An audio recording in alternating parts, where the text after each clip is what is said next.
Dani Crotia. Vem pra cá, Dani Crotia. Vitamina C, experimente essa dose e não vai se arrepender. Vitamina C, é saúde total.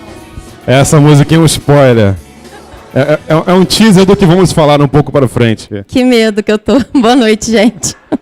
Boa noite, Daniela Cross. Tudo bem com você? Tudo bem. E nervosa? Pouquinho. Pouquinho? Não, daqui a pouco passa. Daqui a pouco vou ficar igual a Pri. Começou né? tímida, daqui a pouco foi soltando.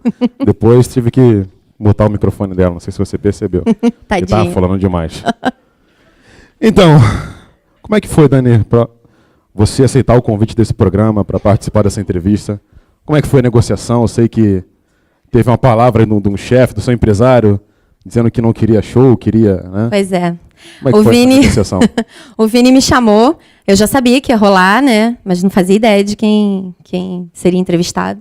Aí ele falou, a gente vai chamar a Pri. Eu falei, que maneiro, a Pri tem um testemunho super forte e tal. E a gente queria chamar você. Eu falei, não, meu testemunho não é forte. Tem um monte de gente com testemunho forte e tal, nada a ver, minha história é sem graça. E aí ele só olhou para minha cara e falou, vai orar. E aí que eu fui orar e Deus me pegou. E Deus falou assim, eu não quero show, eu quero vida. E... Toma essa. E assim como eu, qualquer um que tá aqui, que tem compromisso com Jesus, tem vida para contar, né? Então, exatamente. Não tinha como recusar. Depois teve a sua empresária que falou com você também. Aí eu fui falar com a Giza, que é a minha discipuladora, e aí eu falei, Giza, o Vini me convidou, mas eu não tô afim, né?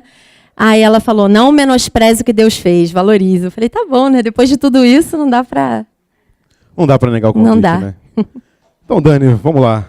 Hoje você está aqui em Curitiba, mas vamos voltar a fita um pouco. Só um pouquinho, né? Só um pouquinho. Conta pra gente como é que foi o começo de tudo isso.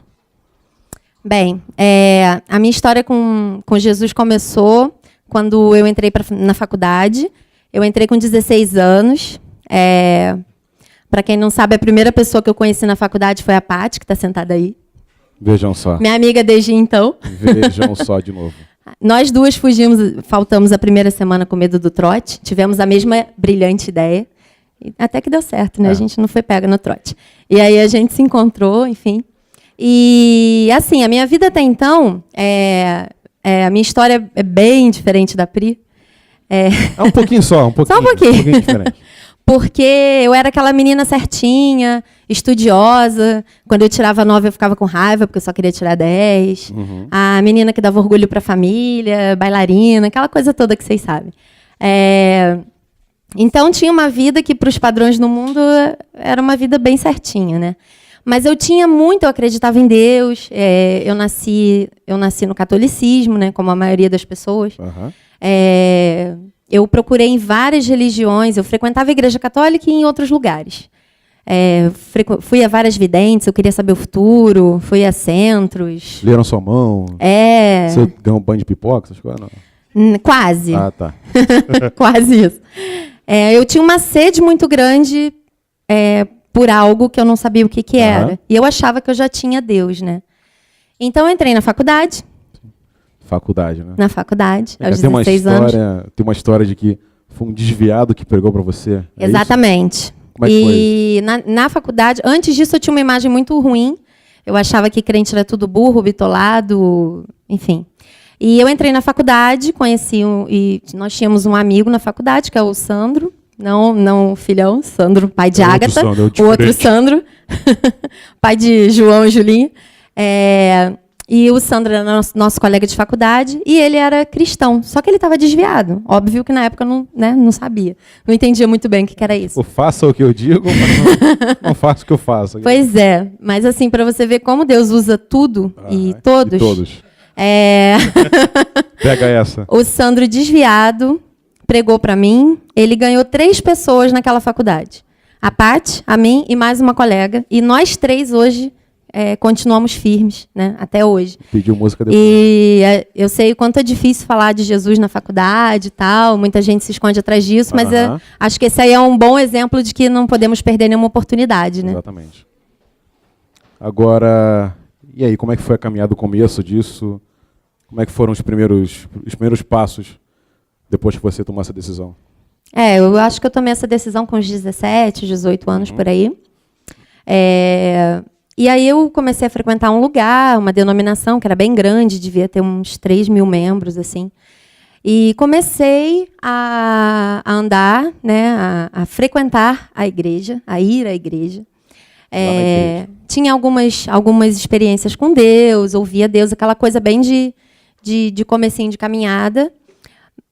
Mas eu frequentava como eu frequentei os outros lugares, era aquela coisa consumidora. Aham. Ia por conveniência, quando eu queria, estou precisando ir à igreja, ia no domingo. E depois ficava, não, esse sábado eu tenho outro compromisso.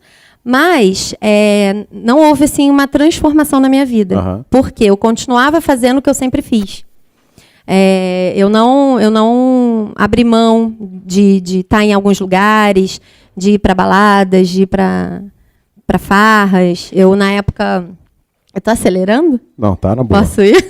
Qualquer coisa a gente edita. A pessoa que não deixa a outra perguntar. Sai falando. Fala. Tá tudo sob controle. Eu, na época, namorava.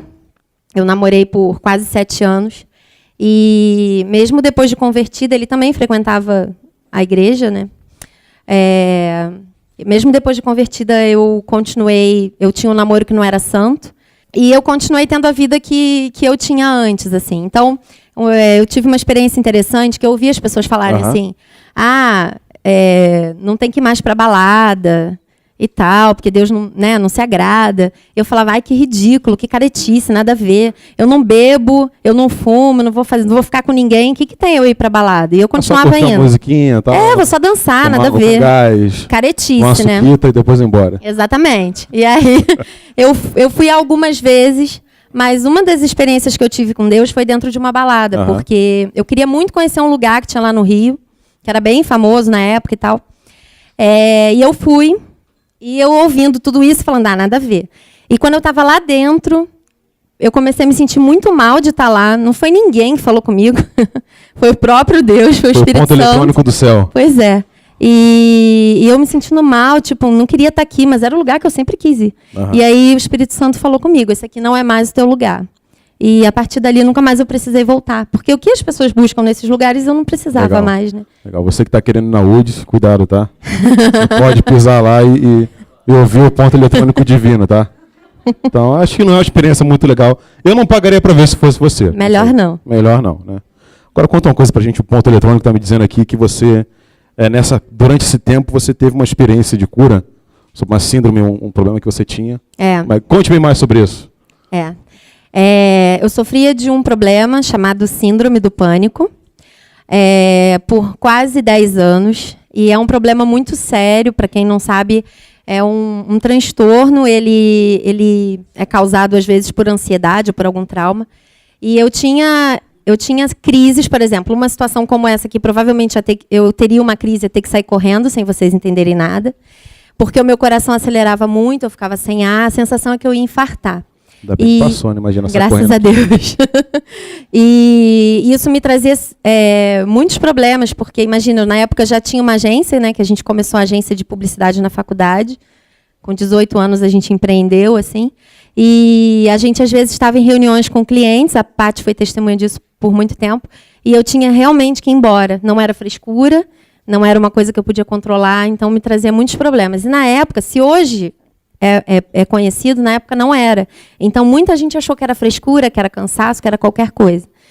E aí eu fui buscar tratamento, e o tratamento era caríssimo, eu não tinha a mínima condição de fazer. Eu já era convertida, mas em nenhum momento eu pedi para Deus me curar. E eu continuei sofrendo com essa doença, que eu já sofria há 10 anos. E aí que um dia um amigo falou que leu uma matéria de que uma universidade estadual lá do Rio estava com tratamento gratuito. Eu falei, agora é minha oportunidade, eu vou ser curada. Faz teu nome, vai lá. E aí que eu acordei super cedo, enfrentei uma fila gigante, fiquei, 2, 3 horas naquela fila. E assim que eu pisei naquele lugar, Deus falou comigo. Essas pessoas precisam estar aqui, porque elas não me conhecem. O ponto eletrônico de novo. De novo, o ponto eletrônico é fortíssimo. Elas não me conhecem, mas você me conhece. Se você tivesse me pedido, eu tinha te curado. E aí eu falei, tá, Deus, eu não sei se é o Senhor que está falando comigo, se sou eu sei que o Senhor pode me curar sozinho ou através dos médicos. Então, se for para o Senhor me curar sem isso aqui, que eu não seja atendida hoje. E aí, quando faltaram 2 pessoas na minha frente, o cara veio dar a notícia de que tinha acabado a senha. Imagina, no calor do Rio, 3 horas na fila, todo mundo foi embora indignado e eu fui embora feliz da vida, porque era a resposta de Deus para a minha oração. E aí eu falei, tá bom, como é que eu vou saber que eu fui curada agora, né? Tinha algumas situações que provocavam a crise. E aquela semana foi a semana de todas as situações possíveis. Lugar cheio, estresse no trabalho, falar em público, um monte de coisa. E desde então, isso já deve ter uns 15 anos, eu nunca mais tive crise e sem nenhuma dúvida foi o Senhor que me curou. Aí, ponto eletrônico dando certo mais uma vez. Ainda teve a prova dos 9, né? Essa semana cheia de perrengues. Exatamente. Eu fiquei esperando. Ai, vai acontecer. Vai dar ruim. Vai dar ruim. Não deu. Alarme falso. Agora, conta pra gente o seguinte, foi sempre assim com você, essa caminhada de uma maneira rasa, essa maneira religiosa? Em que momento que aconteceu essa virada? Como é que foi isso? Eu fiquei caminhando acho que uns 5 anos, assim, mais ou menos, dessa maneira rasa, sem compromisso. Eu não era pastoreada. E aí, vários pecados, né? Eu tinha relações com meu ex-namorado, então fornicação, que é sexo fora do casamento. E aí um abismo chama outro abismo, então depois eu tive um outro envolvimento e rolou também traição, e aí mentira. Então são vários pecados. E eu era tão hipócrita que eu tinha escola bíblica dominical no domingo pela manhã, e em alguns dias, de sábado para domingo, meu namorado dormia lá em casa. Aí eu acordava de manhã e falava, não, hoje eu não vou para a escola porque eu dormi com ele. Como se Deus não tivesse visto o que eu fiz, não, tá vendo? Né? Só quando eu chegasse lá no local de reunião. Então era uma vida assim, de hipocrisia, de consumismo, enfim. Aquela zoeira toda, né?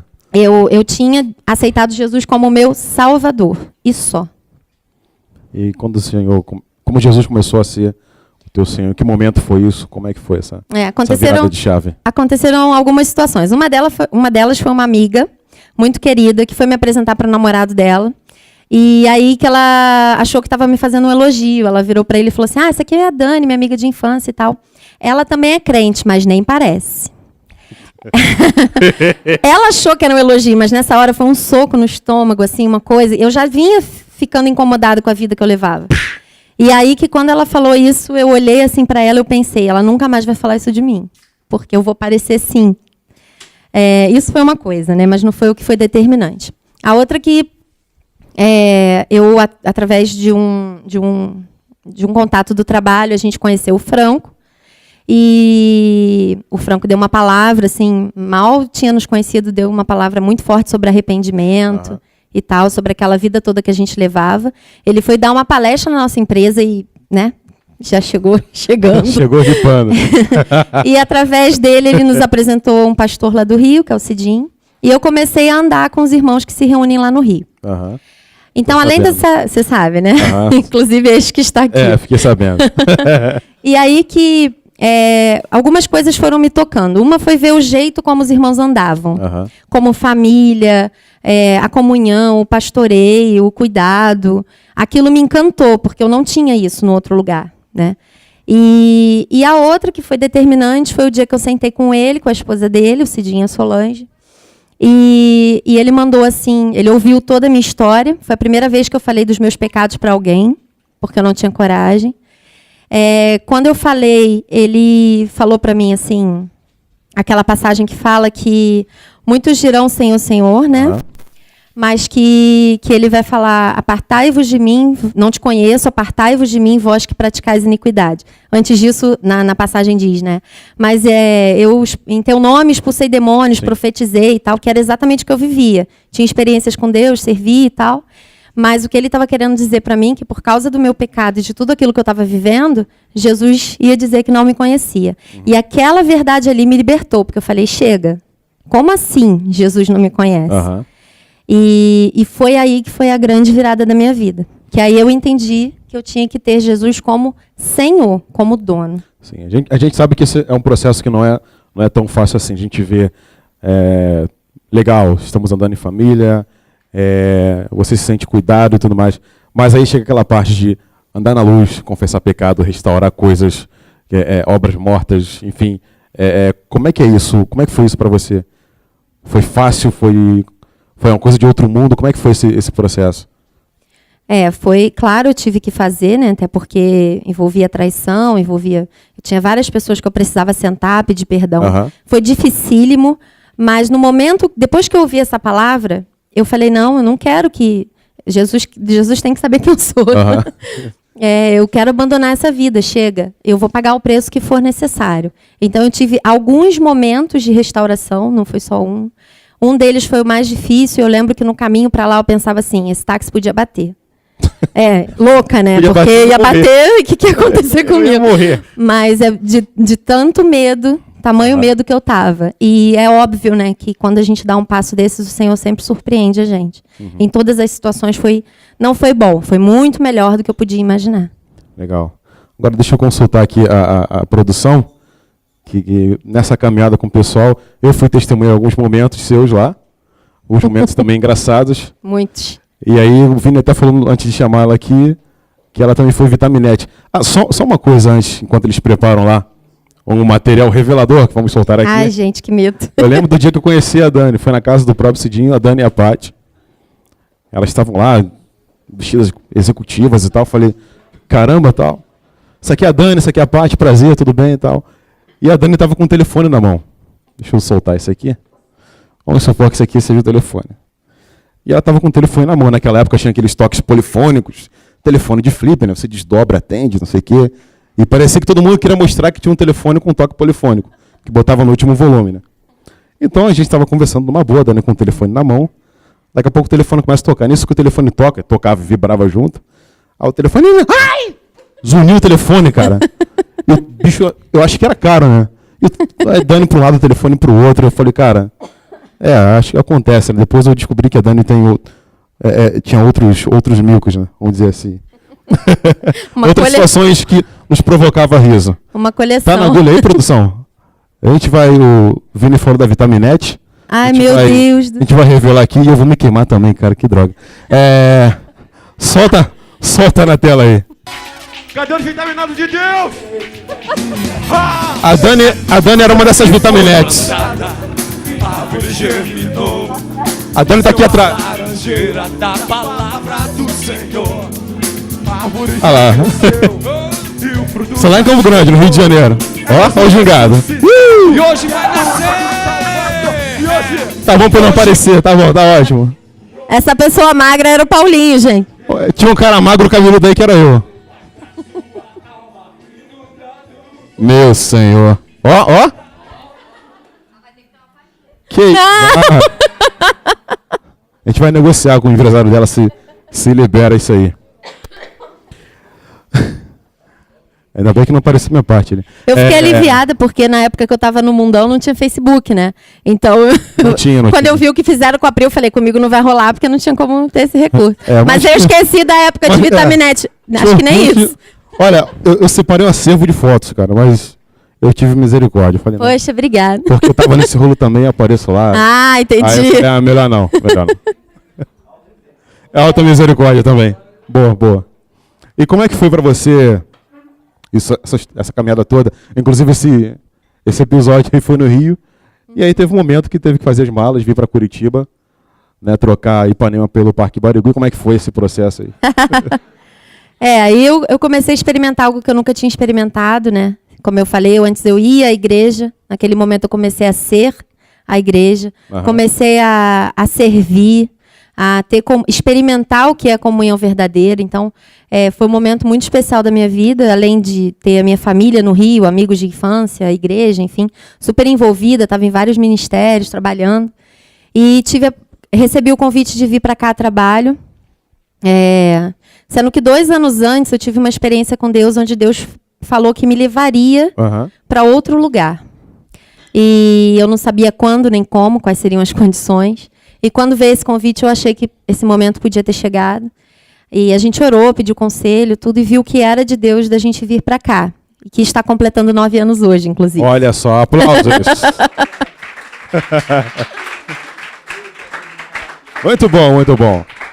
E aí que não foi fácil, porque a gente tinha uma empresa, uma agência lá no Rio. Nós convidamos algumas pessoas para virem para cá, 2 aceitaram, que foi a Gabi e a Mauri. Viemos, foi bem difícil deixar tudo, né, tudo para trás, para recomeçar uma história com a igreja aqui também. Enfim, mas como era Deus que estava direcionando, eu não duvidei e vim.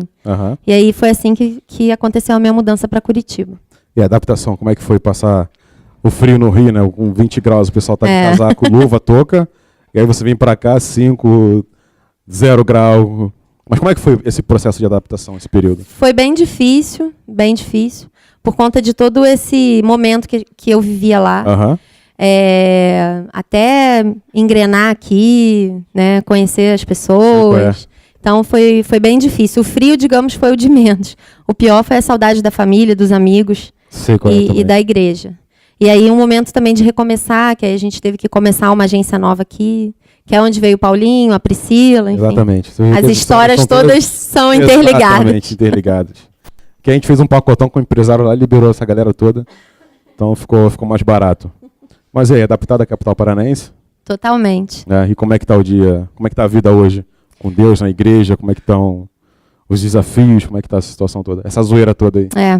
Uma coisa que eu ia falar lá atrás, acabei esquecendo, não vou falar, que eu acho importante, que quando a gente, como eu era, né, pode ter outras pessoas aqui que sejam assim, que tem uma vida muito certinha, é difícil a gente identificar o quanto a gente precisa de Jesus, o quanto a gente precisa ser transformado. E quando o nosso parâmetro é o mundo, a gente se acha muito bonitinho, joinha. Mas quando a gente olha para Jesus, a gente vê a referência a Jesus, a gente vê que a gente é bem postinha, né? E o tempo passa, a gente vai tendo mais revelação, mais clareza, e vai vendo que precisa ser transformado cada vez mais. Então eu sigo nessa, buscando a vontade de Deus para minha vida, enxergando isso e tendo ele como referência, né, não mais o mundo como era antes. E o momento agora também é bem diferente, como foi há 9 anos, que aconteceu uma mudança na minha vida. Depois de 20 anos de carreira, eu saí de uma empresa que eu trabalhava 14, e 20 anos que eu fazia a mesma coisa, e agora eu estou orando, pensando, vendo o que eu quero fazer, tendo, inclusive, a oportunidade de começar algo completamente diferente. Mas não é um momento fácil, porque mexe com a estabilidade, né, mexe com o conforto, porque estabilidade não existe, mexe com o nosso conforto, com a acomodação, com um monte de coisas. Mas é um momento também da gente experimentar a confiança em Deus, ouvir Deus, saber que é Ele que está no controle, que é Ele que nos sustenta. Então esse é o meu momento. Tenho as minhas guerras, mas estou firme de que é o Senhor que vai conduzir, seja lá o que for. Legal, show de bola. Então, adaptado então à capital paranaense, né? Totalmente. Ao Paraná. Só saio daqui se o senhor mandar, por minha vontade não. Olha só, gostou do Parque Barugui, viu só? Parque Barugui, Largo da Ordem, etc, etc. Vamos agora para um bate-bola rapidinho aqui. Já que você está adaptado à cidade, Curitiba, olha só que coisa linda, né? Jardim Botânico, né? Legal. Então, já que você está adaptada, é biscoito ou bolacha? Biscoito. Biscoito. É vinho ou salsicha? Salsicha. Penal ou estojo? Estojo. Olha só. Barreado ou churrasquinho de gato? Qual você prefere? Eu vou preferir o barreado, né? Churrasquinho de gato ninguém merece. Batata frita ou polenta? Batata frita. BRT ou Inter 2? Ai, meu Deus. Eu nunca andei no BRT, no Inter 2 eu já andei, então olha tá só, ganhando. Mais um ponto para Curitiba. Senhoras e senhores, essa foi Daniela Crossia, nossa participante. Aplausos. Obrigada.